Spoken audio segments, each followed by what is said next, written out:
आउज़ुबिल्लाहिमिनश्शैतानिर्रजीम बिस्मिल्लाहिर्रहमानिर्रहीम। वैसे तो ये कोई नई बात नहीं है जो आप लोगों को नहीं पता है, आप लोगों ने इंटर में जैसे कि पढ़ लिया होगा, लेकिन फिर भी एक बार पढ़ाना इम्पॉर्टेंट है क्योंकि ये वेरी वेरी वेरी इंपॉर्टेंट है। इसमें से MCQ प्रोबेबली बहुत ज़्यादा बनते हैं, इसके ऊपर वेरी वेरी वेरी इंपॉर्टेंट लिख लें।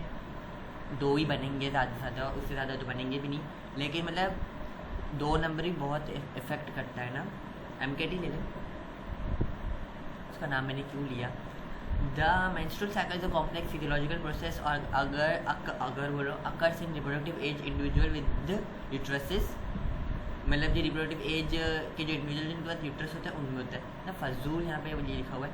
It involves a series of hormonal changes and physiological events that prepare the body for possible pregnancy. ये सही है, लेकिन इनमें से कुछ भी MCQ में नहीं आएगा। ये टिपिकली लास्ट करते हैं 28 डेज़ के लिए, ये MCQ बन सकता है। और इसके पास हमारे पास हार्मोन्स है, follicle stimulating hormone, luteinizing hormone, LH, FSH और प्रोजेस्टेरॉन और estrogen. Menstrual cycle day 1 to day 5, वही जो हमने पहले समरी में पढ़ी थी वहाँ पर यहीं पे लिखा हुआ है।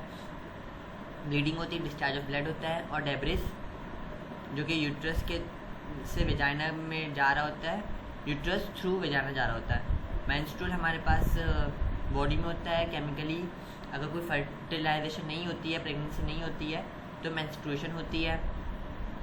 जो प्रोजेस्टेरॉन सिक्रीशन होती है वो स्टॉप हो जाती है कॉर्पस ल्यूटियम से, इसी वजह से वो spongy vascular lining of uterus called endometrium ये ब्रेक हो जाती है और स्टार्ट करती है, फ्लो करना शुरू होती है with blood out of the vagina in the form of menstrual cycle, menstrual flow.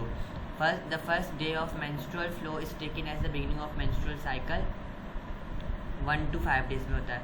अभी प्रोलिफरेटिव फेज या प्री ओव्यूलेटरी फेज में क्या होता है हमारे पास 6 to 14, इसमें ओवा बन रहा है, सिंपल बस ये काम हो रहा है और उसमें कुछ भी नहीं हो रहा। During the initial days of menstrual cycle the increase of follicle stimulating hormone leads to the stimulation of a few ovarian follicles. उन्हें हमने पढ़े थे, वैसे तो 400,000 है, हमारे बुक में 200,000 लिखा है, लेट इट बी। तो 200,000 ओवरियन फॉलिकल्स स्टिमुलेट होते हैं, उन मतलब सारे एक साथ नहीं होते लेकिन कुछ होते हैं। This follicles engage in a competitive process to establish dominance, जिनमें जो सबसे ज़्यादा थिक ग्राफियन फॉलिकल जो बनाएगा ना, वो हमारे पास जैसे यहाँ पे दिखे ना, continues to mature into a mature follicle known as a Graafian और vesicular follicle where oogenesis takes place. तो सबसे ज़्यादा ताकतवर ग्राफियन फॉलिकल जो बनाएगा हमारे पास, तो वहीं ओवा रहेगा हमारे पास, बाकी सारा रीएब्जॉर्ब हो जाएगा। FSH also induce the graafian follicle to produce estrogen, पहले हो गया था बात, which plays a crucial role in regulating the blood supply into the inner lining of the uterus known as endometrium.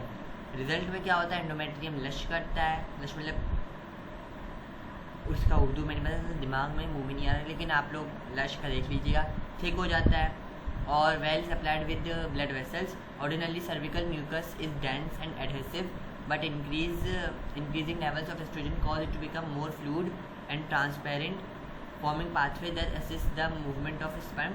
अच्छा, अगर ज़्यादा अगर थिक होगा तो स्पर्म वहाँ पे जाके फंस जाएगा, अटक जाएगा। तो इसीलिए एस्ट्रोजन का काम ये भी है कि उसको मोर फ्लूइड बनाए और ट्रांसपेरेंट कर दे, ताकि वो एक म्यूकस की तरह ना हो, एक फ्लूइड बन जाए, तो फ्लूइड के अंदर मदद से स्पर्म मूव कर सकते हैं। अगर म्यूकस के अंदर तो फंस जाएंगे ना। Through the cervix and into the uterus, फिर हमारे पास estrogen exerts negative feedback on FSH, जैसे हमारे पास टेस्टोस्टेरोन कर रहा था, resulting in the decrease of FSH levels as estrogen concentration rises. This decrease in FSH serves as a signal for the pituitary gland to release LH। FSH निकल रहा था तो एस्ट्रोजन बन रहा था, एस्ट्रोजन बहुत ज़्यादा हो रहा था, तो इसलिए उसने बोला FSH अब रुक जाओ। जब फिर हमारे पास LH रिलीज़ होगा तो हमारे पास प्रोजेस्टेरॉन पर रिलीज होना शुरू हो जाएगा, लेकिन हम यहाँ पे पढ़ लेते हैं। Towards the end of the proliferative phase, when LH suddenly released from the anterior pituitary, इसको हम LH surge कहते हैं। 14th डे पे सबसे ज़्यादा ही हमारे पास हो रहा होता है। It triggers the release of the developing egg from the mature follicle into the oviduct, वही fallopian tube. This event known as ovulation typically occurs within a span of less than 5 minutes. Additionally, LH serves the ruptured follicle into the yellowish glandular mass known as the corpus luteum। हमारे पास जो ये क्या था, हमारा Graafian follicle वो rupture हो जाता है, फिर वो क्या बन जाता है, येलोइश एक ग्लैंडुलर मास। ये MCQ में आता है, येलोइश ग्लैंडुलर मास कौन है, उसको हम कॉर्पस ल्यूटियम बोलते हैं, कॉर्पस कैलोसम नहीं बोलते हैं। कैलोसम का मैंने पहले ही बताया था नर्वस कोऑर्डिनेशन में, और यहाँ पे ल्यूटियम है। सिक्रेटरी पोस्ट ओव्यूलेटरी फेज, ये तो माशाल्लाह ये तो सबसे आसान वाला फेज ही है। The secretory phase known as the post ovulatory phase is the third phase of the menstrual cycle. It follows the proliferative phase और follicular phase and occurs after the ovulation has taken place.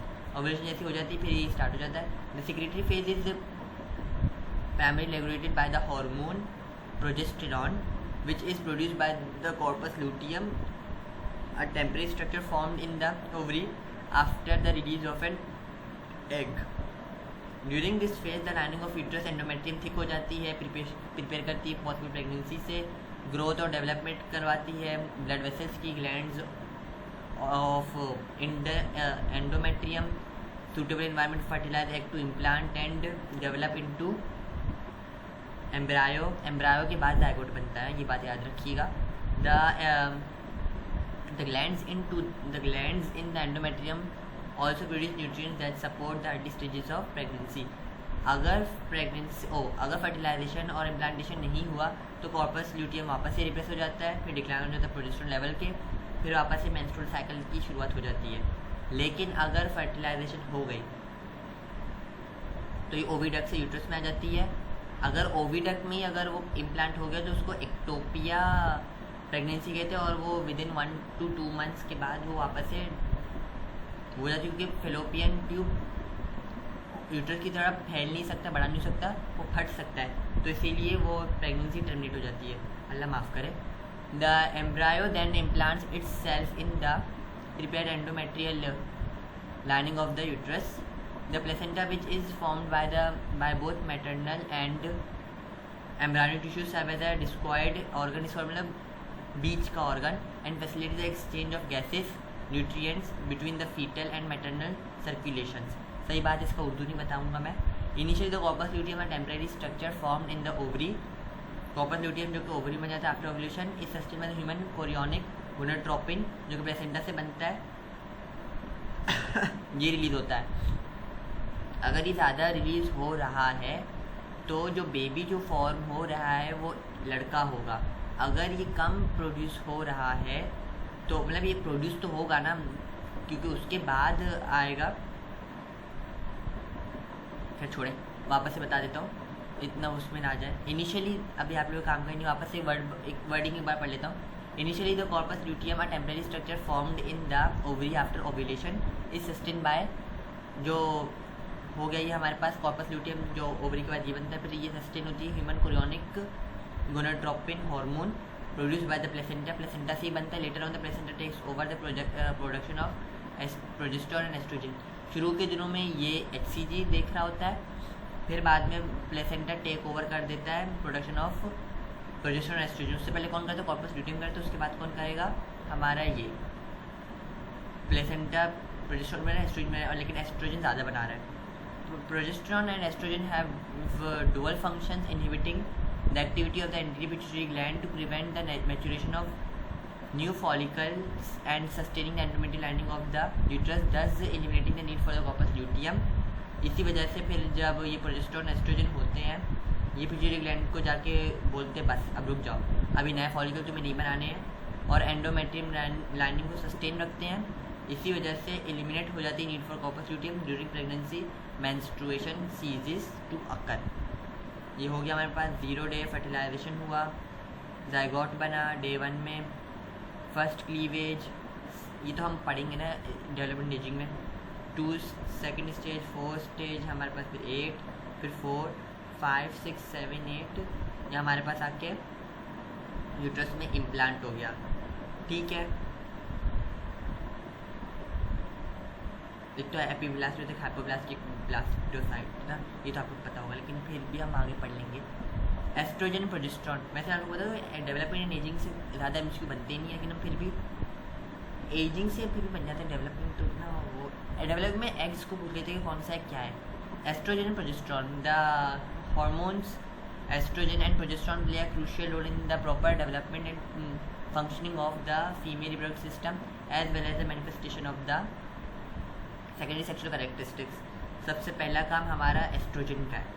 Estrogen is a vital hormone that plays a pivotal role in the development of female reproductive organs or accountable for the female body characteristics include ये सारा. The female body typically exhibits a curvaceous physique in comparison to the male body, primarily due to the increased deposition of fat, subcutaneous adipose tissue, and a wider pelvic girdle. Female का pelvic girdle बड़ा होता है, mail का छोटा होता है. ठीक है. अगर आप लोग साइंस एक्सपेरिमेंट्स में जो लैब्स में जाते हैं, मैं तो जाता था, तो आप लोग अगर वहाँ पे जाएँ तो हमें बाकायदा पेल्विस के थ्रू ना 2 बॉल्स रखी हुई है. एक बॉल फीमेल, एक पेल्विस फीमेल की है, वहाँ से वो बॉल पास हो जाता है क्योंकि पेल्विस की शेप की वजह से, और मेल की बॉडी में वो पास नहीं हो पाता है, तो इसलिए फीमेल पेल्विक वाइडर होता है और मेल का हार्ट शेप होता है. The hormone progesterone is a requisite factor in the process of breast development. ठीक है, इसको दफ़ा करें. रिप्रोडक्टिव के हमारे पास डिसऑर्डर्स हैं, ये लंबे, इनको पढ़ लीजिएगा, मत पढ़िएगा, ज़रूरी नहीं है. इस वाले लाइन को आप स्किप कर सकते हैं. Infertility, conceive a child after 1 year of regular unprotected sexual intercourse. It can affect both males and females. Abnormal sperm production और function, स्पर्म की क्वालिटी, अगर क्वालिटी, कंसंट्रेशन, मोटिलिटी और मॉर्फोलॉजी, मतलब उसका शेप, फॉर्म वो अगर ख़राब दिखे तो मतलब वो अच्छा नहीं है. The total amount of sperm in the ejaculate known as the sperm count. ठीक है, पर एजुकुलेशन, यहाँ पे पर एजुकेशन नहीं लिखा हुआ. काउंट कैन वेरी, देखिए काउंट वेरी हो सकता है, but numbers below 20 million are typically regarded as low. 20 million से नीचे नहीं होने चाहिए. Oligospermia is the common name for the low sperm count. A disease known as azoospermia, जहाँ पे कंप्लीट लैक ऑफ, बनता ही नहीं है, which result in the complete lack of spermatozoa in the ejaculate, can sometimes be the cause of male infertility. Ejaculation disorders हमारे पास आ जाते हैं, such as retrograde ejaculation, semen entry in the bladder instead of being expelled. मतलब वो expel नहीं होते, वो backward move करना शुरू कर देते हैं. जिसकी वो एम्पुलस से निकले, उनको आगे तक बढ़ना था, वो ब्लैडर का वो जो हमारे पास वो है ना स्पिंक्चर, वो खुला और वो दोबारा ब्लैडर के अंदर जाना शुरू हो गया. इंस्टेड ऑफ बीइंग एक्सपेल्ड और erectile dysfunction can result in infertility. Obstruction कोई ब्लॉकेज आ जाए, जैसे कि such as congenital action of the vas deferens scars from previous infection और सर्जरीज. कोई सर्जरी हो गई, कोई इन्फेक्शन हो गया, इसकी वजह से ट्रांसपोर्ट ऑफ स्पर्म नहीं होता है. लाइफ फैक्टर्स हमारे पास आ जाते हैं, alcohol, smoking, drug abuse, obesity, और यहाँ पे 3-4 और नहीं है, मैं बता देता हूँ. तेल वाला खाना, डीजल वाला खाना वगैरह वगैरह. वैसे ये ज़रूरी तो नहीं है आप लोगों को उसके बारे में जानना, लेकिन हाँ ज़रूरी नहीं है. Exposure to high temperatures, example sauna और हॉट टब्स, क्योंकि जो स्क्रोटम होता है उसको 34 डिग्री सेल्सियस मेंटेन करना होता है. अगर हम टेम्परेचर ही हाई कर देंगे तो एंजाइमी डिलीजर हो जाएगा. हमने पढ़ा था एंजाइम चैप्टर में. Causes of female infertility, ovulation disorders, PCOS होते, पॉलीसिस्टिक. वैसे सिस्ट बनना अलग होते, कैंसर बनना अलग होते, ये दोनों अलग अलग चीज़ें. ये ठीक है. प्रिवेंट करता है necessary for fertilisation. Hormonal imbalance हो सकती है, पॉलीसिस्टिक ओवरी सिंड्रोम हो सकता है. अल्लाह माफ़ करे, बहुत केसेस आते हैं इसके, अल्लाह माफ़ करे, पता नहीं क्या हो रहा है पाकिस्तान में. थायराइड डिसऑर्डर्स और प्रीमेच्योर. वैसे अल्लाह की मर्ज़ी है, हम नहीं कह सकते किसी की वजह से. बहुत सारे लोग होते हैं जो स्मोकिंग करते हैं, ड्रग यूज़ करते हैं, लेकिन फिर उनकी हेल्दी लाइफ स्टाइल होती है. शायद वो भागते होंगे, शायद वो अच्छा खाना खाते होंगे. मैंने देखा बहुत सारे जिसकी कायदे आदम थे, नहीं कायदे आदम तो अच्छी, कायदे आदम तो बीमार होते मरे थे बेचारे. इन 11 अर्जुन शहीद हुए थे, पता नहीं क्या होता है. फेलोपियन ट्यूब ब्लॉकेज हो सकती है. Hinder the transport of egg and sperm, making fertilisation difficult और इम्पॉसिबल. तो ना वो थोड़ा पिचक जाता है, बंद हो जाता है. Previous pelvic surgeries, pelvic inflammatory disease, endometriosis surgery. ये जो एंडोमेट्रियोसिस है इसको हाईलाइट कर दें. ये वाला एमसीक्यू पे पूछते हैं, ये नहीं पूछेंगे, ये पूछेंगे कि एंडोमेट्रियोसिस की वजह से ब्लॉकेज हो सकती है. और ये कौन सी ब्लॉकेज है? फेलोपियन ट्यूब की है. या तो फेलोपियन ट्यूब ब्लॉकेज का कॉज ये हो सकता है, या तो इसको देके पूछ लेंगे कौन सी किस्म की ब्लॉकेज है या कौन सी किस्म की बीमारी है. तो प्लीज़ एंडोमेट्रियोसिस को याद रखिए. मतलब खून बहुत ज़्यादा बार बार निकल रहा होता है, जिसकी वजह से इस पर मंद आई नहीं, तो क्योंकि वो वापस से फिर खून के साथ बाहर निकल जाता है. यूट्राइन और सर्विकल इश्यूज़ हमारे पास आ जाते हैं, जैसे कि कुछ जो फीमेल्स होती हैं उनका सर्विक्स सही से नहीं होता है, मतलब सर्विक का शेप सही से नहीं होता है, या तो सर्विक के ऊपर जाके वो इम्प्लांट वगैरह हो जाते हैं तो मसले हो जाते हैं. जिसकी abnormalities in the uterus or cervix can interfere with implantation of the fertilized egg or affected by the passage of sperm. affect the passage of sperm, ये अफेक्ट करते हैं स्पर्म के इस पैसेज को, जीवी ना स्पर्म कैसे वो ख़राब करेगा। कंडीशन सच एज यूट्रन फिब्रॉइड्स, देखिए फिब्रॉइड्स अलग होते हैं और हमारे पास सिस्ट्स अलग होते हैं। पॉलिम्स और cervical stenosis can contribute to infertility. Endometriosis, ये बीमारी भी आ गई हमारे पास। इस condition lining of uterus grows inside the uterus, lining of uterus outside the uterus में बनना शुरू हो जाती है, often affecting the ovaries, fallopian tube and जो टिश्यू लाइनिंग है, टिश्यू लाइनिंग के अंदर क्या है, खून है ना, तो ये हमारे पास यूट्रस के अलावा ये कहाँ हो जाता है, ओवरीज में भी बनना शुरू हो जाता है। क्योंकि बहुत सारे केसेस में जो होता है एबनॉर्मल केस में जो यूट्रस का ब्लड है वो यूट्रस से सर्विक्स में जाने की वजह कभी कभी ओवरीज और फेलोपियन ट्यूब में एंटर हो जाता है, उसकी वजह से फिर मसले आ जाते हैं। Fallopian tubes and other cervical pelvic organs, endometriosis can cause inflammation, सूजन, स्कारिंग का उर्दू नहीं आ रहा, मतलब स्क्रैच वगैरह, and destructive abnormalities leading to fertility problems. Age related मतलब जो 50 अबव जो फीमेल्स हो जाती है उनको मतलब होता है 45 अबव, क्योंकि वो फिर मेनोपॉज की तरफ जा रही होती है, तो क्वालिटी और क्वांटिटी ऑफ एग डिक्लाइन हो जाती है। Most eligible to conceive, advance age associated with a high rate of infertility and complications. In vitro fertilisation, इसमें क्या होता है, हम ये जो टेस्ट ट्यूब होती है इसके अंदर हम मेच्योर एग सेल्स और फर्टिलाइज एग को मेल कर डालते हैं, और फिर यहाँ पे जब फर्टिलाइजेशन इसके अंदर हो जाती है फिर हम इसको लेके वापस से अंदर वो कर देते हैं, ये इम्प्लांट कर देते हैं यूट्रस के अंदर, फिर ये इम्प्लांट ग्रो होता है। वैसे 100% ये ग्रो नहीं होते हैं, एक्सेप्शनल केसेस में होता है।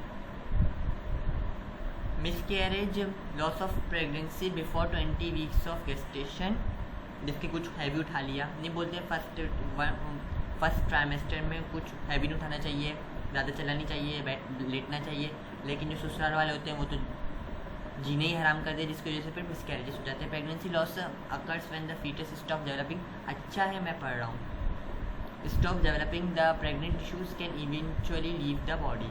कॉजेज ऑफ मिसकैरेज, इस वजह से प्री इंजीनियरिंग वाले सबको ना ये मैट्रिक में पढ़ाना चाहिए, कंपलसरी होना चाहिए। The embryo might place itself close to the cervix, वैसे एक औरत की दुश्मन दूसरी औरत ही होती है, क्योंकि सासू माँ ही बोलती कि हम तो करते थे अपने ज़माने में, आपकी बॉडी शायद डिफरेंट काम करती है, उसकी बॉडी बेचारी डिफरेंट काम करती है, लेकिन नहीं मैं करती तो तुम कोई नहीं कर सकती। The embryo might place itself close to the cervix, तो मतलब सर्विक्स से क्लोज होता है तो वो ओपनिंग है, तो वहाँ से ऑफकोर्स मिसकैरेज हो सकता है। The placenta may partially entirely cross the internal cervical opening as it expands, मतलब प्लेसेंटा बाहर की तरफ आ रहा है।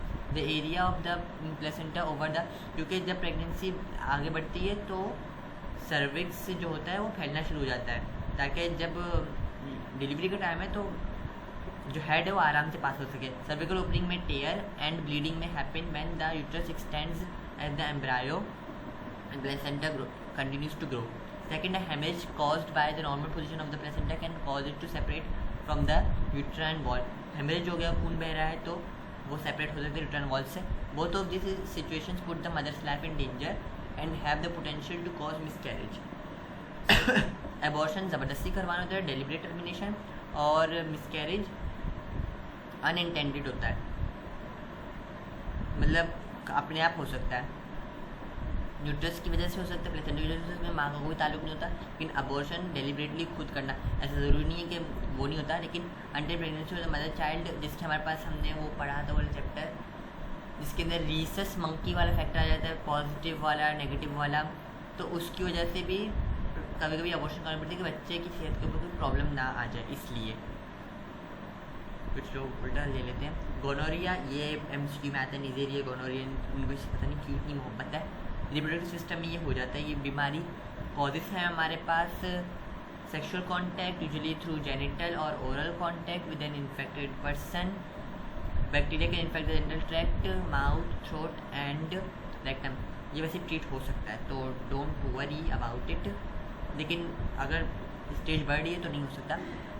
सिम्टम्स है हमारे पास पेनफुल और burning during sensation, vaginal discharge बढ़ जाता है फीमेल्स में, टेस्टिकल स्वेलिंग हो जाती है, पेन होता है, बावल मतलब जो वॉशरूम है उसका आना मसला होता है, खुजली होती है, सोर थ्रोट, गला ख़राब रहता है, खारिश रहती है और डिफ़िकल्टी स्वेलोइंग, क्योंकि ये उन जगहों को भी अफेक्ट करते हैं, क्योंकि यहाँ पे हमने ओरल कॉन्टेक्ट का भी नाम लिखा हुआ है इसलिए। और ट्रीटमेंट ऑफ गोनोरिया हमारे पास एंटीबॉडीज़ के साथ, एंटीबायोटिक्स के साथ हो जाता है, लेकिन एंटीबायोटिक रेजिस्टेंस पर हो जाती है। जैसे कि नहीं बोलते हैं बिना डॉक्टर की प्रिस्क्रिप्शन की दवाइयाँ नहीं लेनी चाहिए, लेकिन ले लेते हैं लोग तो फिर फंस जाते हैं। It is crucial to follow the prescribed treatment regimen and complete the entire course of antibiotic as directed by the health care professional. देखो यहाँ पे लिखा हुआ है सिफिलिस, ट्रिपोनीमा पेलाइडम, ये वाला नाम ये प्लीज़ याद रखिए कि सिफिलिस का ये मैं भी दूंगा एमसीक्यू में, फिर बाद में बोलिएगा कि कहाँ से दे दिया। तो ट्रिपोनीमा पेलाइडम का नाम मैं दूंगा क्योंकि ये एमसीक्यू में हर साल एमसीक्यू में था। आप खोलें 5 पेपर, ट्रिपोनीमा पेलाइडम आपको मिलेगा। Syphilis is a sexually transmitted disease caused by the bacterium treponema pallidum. ये क्योरेबल है। It is a serious health concern that can affect various organs and system if left untreated, तो कुछ भी नहीं होता। Causes है हमारे पास जेनिटल और oral contact through sexual means, और फिर हमारे पास सिम्टम्स है हमारे पास प्राइमरी में हमारे पास पेनलेस सोर होता है, मतलब एक दाना बन जाता है जो कि पेनलेस होता है, called a chancre at the infection site. In the secondary फिर एक रैश बन जाता है, फ्लू लाइक सिम्टम्स हो जाते हैं, डेवलप हो जाते हैं। लेटेंट स्टेज में सिम्टम फ्री होता है, लेकिन infection can still be transmitted if left untreated, मतलब शुरू untreated syphilis can progress to the tertiary stage. फिर हमारे पास वेरियस ऑर्गन अफेक्ट करते हैं, हार्ट है, ब्रेन है, बोन्स हैं, और फिर न्यूरोलॉजिकल प्रॉब्लम्स करते हैं, कार्डियोलॉजिकल प्रॉब्लम्स है, जिसके एंड में डेथ हो सकती है। लेकिन ट्रीटमेंट हो सकती है effectively treated with treated curable है। The specific antibiotic and treatment duration depend on the stage and severity of the infection. सबसे खतरनाक बीमारी इसके ऊपर बहुत काम चल रहा है CRISPR-9 वाली जीन के ऊपर, कि वो बैक्टीरिया की जीन होती है, वो एक प्रोटेक्टिव लेयरिंग बना देती है कि उसके ऊपर वायरल अटैक ना हो जाए। तो उस बैक्टीरिया को उठा के साइंटिस्ट उसके ऊपर काम कर रहे हैं इस बीमारी के लिए।